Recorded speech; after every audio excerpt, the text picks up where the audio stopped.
Welcome back, everybody, to the Raw Tech channel. Thanks for checking out another video.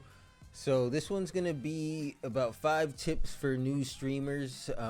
Me, just this past month in May 2022, having my first real month of streaming, I wanted to give some of my opinions on the most important things to a new streamer. So here, I'll get right into it. So the first thing is going to be picking a schedule. So I myself had chosen from about 7 p.m. Central Standard Time to 11 p.m. that I was going to stream. And of course, it varied between, 6 to 8 p.m. starting wise, maybe throughout, and, ended anywhere between, 11 p.m. and midnight. That first month, but just to generally have an idea. And I was also going for about 3 to 4 days a week to try. So I feel like if you don't have a general idea of what you want to do, you might kind of end up either streaming any moment you have free and kind of burning out, streaming too much. So I think that's one of the most important things. Like you're probably not going to be streaming like you see your favorite streamer do for, like, say 8 hours a day, full time, like it's a job. I was doing 4-hour sessions, so you're just probably going to want to find something in between there, definitely on the shorter side. All right, and the next thing is going to be picking the software. So I myself have been using OBS Studio, but there are plenty of different options out there. Some of the most popular, like Streamlabs, and I know there's like the Twitch Studio, which is in its beta. But so I had chosen the OBS Studio just because I know it kind of has more options. It's more open-ended to being able to do everything, and I know some of the other ones are more streamlined, but kind of can't do some of the more complex things. So since I'm somewhat familiar with PCs already, I wanted to have that, because I know some of the things I chose to do already, like separating out like Spotify audio from the stream, would be easier, or there'd be more support information out there for doing it with OBS Studio. So just consider that if you're just looking for the basic, just want to be able to start up the software, boom, start streaming. You're, not doing anything too fancy. I would go with, ones that are more streamlined, like Streamlabs. The thing I will say about OBS Studio is it's not really putting any advertisements in your face like some of the other ones did, like Streamlabs. Really is bare bones, meant to be like open source, so there's not a lot of extra, not a lot of things trying to sell you something necessarily.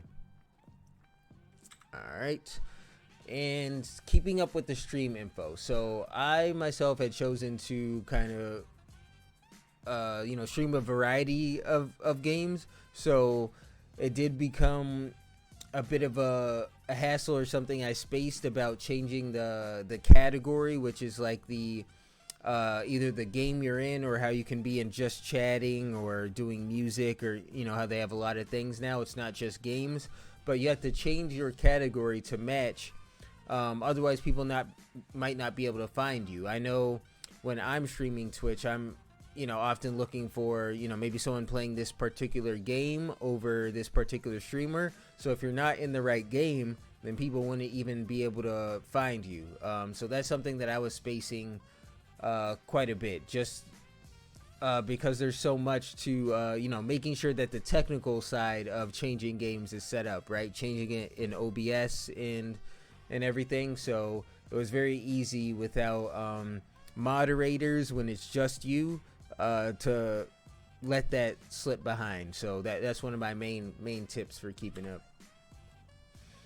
And here is setting up some basic alerts. So alerts is where I think Twitch, really stands out from other content, especially say television, because it's what really makes the each user, the people that visit the channels, your stream, to have something unique when they follow the channel, to see when you're live next, for there to be some kind of feedback that happened. Like, it's actually a snippet of this music you're hearing play right now plays in my stream just because it's copyright free mainly.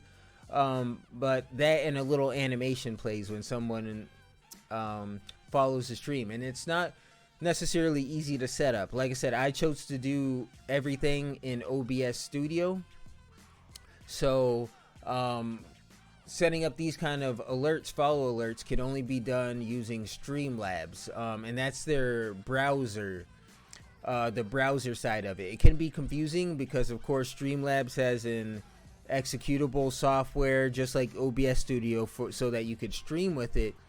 But if you just want it to do alerts, you can log into their website and set that up, and that's just one of the ways to do that. I was finding out that OBS Studio is very powerful, but it turns out that you often need a lot of other software to support what it can do. Something specific with audio I wanted to set up was splitting out my Spotify music. I had to use a separate virtual audio mixer, then OBS Studio to set that up. And, this is just one more of those examples. All right, and I know this could be definitely a cliche here, but having fun is, trying to be yourself, because that's what, streaming is all about, or what people come to your channel to see. So by doing a lot of these other things ahead of time and making sure that, that some of this stuff is kind of clean and you might not have any tech issues during the actual stream, that can really help to relieve the stress and just let you do what you like to do, which is playing games or whatever it is you like to do on Twitch. There's plenty of things you can do. Also wanted to share some of the challenges I went through, because you see here towards the beginning of the month, when I started streaming, the camera looked more like this, and just in the past week or so, I had tried setting up a green screen, and so the screen, it's been looking like this, and that's what I'm using now. But you'll see, there is some problems, like what it's putting, on my face right now. You can see a little bit of shading there, and the background does seem to, glitch out a bit. So there definitely have been some challenges with that, and that I found that the lighting really needs to be just so. Obviously, it's very important to that situation. Also, just with adding like the Spotify overlay here, so when I'm playing music, people can see the song that it's on. It's not all that hard within OBS Studio, at least. Just so if anyone was curious about some of those things, I could also make a video about it. But I had gone through the trouble of looking up some YouTube videos on the green screen and everything, so know some of the challenges that go along with that. And just some of the streams I look at, I much prefer when there is a green screen, so it's kind of covering less of the content that's behind it. But yeah, let me know what you guys think on that. I know in the coming weeks here, and maybe by the next video I make about this, I will have tried a few more things on the technical side that I want to do, so I'll be sharing those. So yep, please don't forget to like and subscribe if you enjoyed the video, and I will see you next time.